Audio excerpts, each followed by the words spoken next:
सभी को जय मसीह की।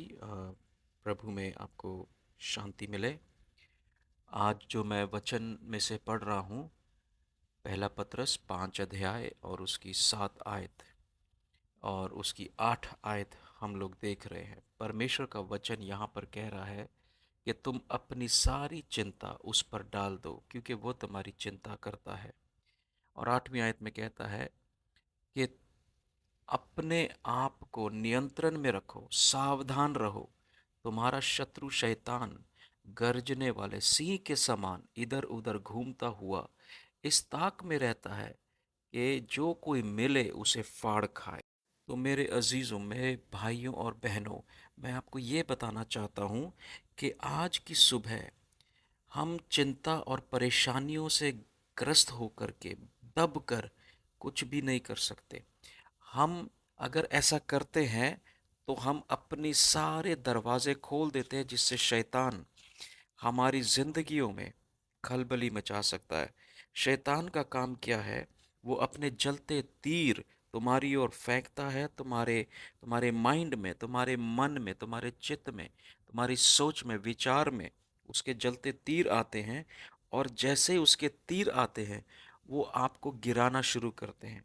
आपकी सोच में, आपके विचार में, आपके निर्णयों में आप गिर जाते हैं। और यहीं तक वो नहीं रुकता है। यहाँ तक कि जो लोग दुआ बंदगी करते हैं, वर्शिप करते हैं, उस वर्शिप के दौरान भी वो बहुत सारी चिंताएं लेकर के आता है। इसलिए बहुत सारे लोगों का फोकस, उसका उनका जो ध्यान है परमेश्वर प्रभु यीशु मसीह पर नहीं बन पाता है। वो कारण क्या है? क्योंकि उनको व्यर्थ की चिंता रहती है।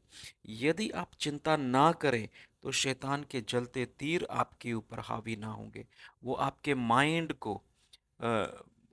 को धुंधला नहीं कर सकता। वो आपके आपके फोकस को हटा नहीं सकता। इसलिए बाइबल 8वीं आयत में कहती है, सावधान रहो। हम्म, नियंत्रण में अपने आप को रखो। आत्मा के द्वारा हम अपने शरीर को, अपने मन को, अपनी हर एक बात को नियंत्रण में ला सकते हैं। परमेश्वर कहता है, सावधान रहो, क्योंकि तुम्हारा शत्रु वो ढूंढ रहा है, इधर उधर घूम रहा है। याद रखिए, अय्यूब की पुस्तक में परमेश्वर ने शैतान से पूछा, तू कहाँ से आया? इधर उधर घूम करके आया। तूने मेरे पुत्र को, अय्यूब को तो देखा होगा। यानी वो जब वो घूम रहा है, इज प्राउलिंग, वो इधर उधर घूमता हुआ वो हमारे ऊपर नजर डालता है। कैसे मैं इसको दबा दूं, कैसे मैं इसको और चिंता दे दूं, ताकि ये प्रार्थना में और विश्वास में ना बढ़ सके। तो मे गॉड ब्लेस यू। परमेश्वर का वचन मती की अंजील, मती 11 की 28 में कहता है, अपनी सारी चिंता मुझे दे दो और तुम्हें आराम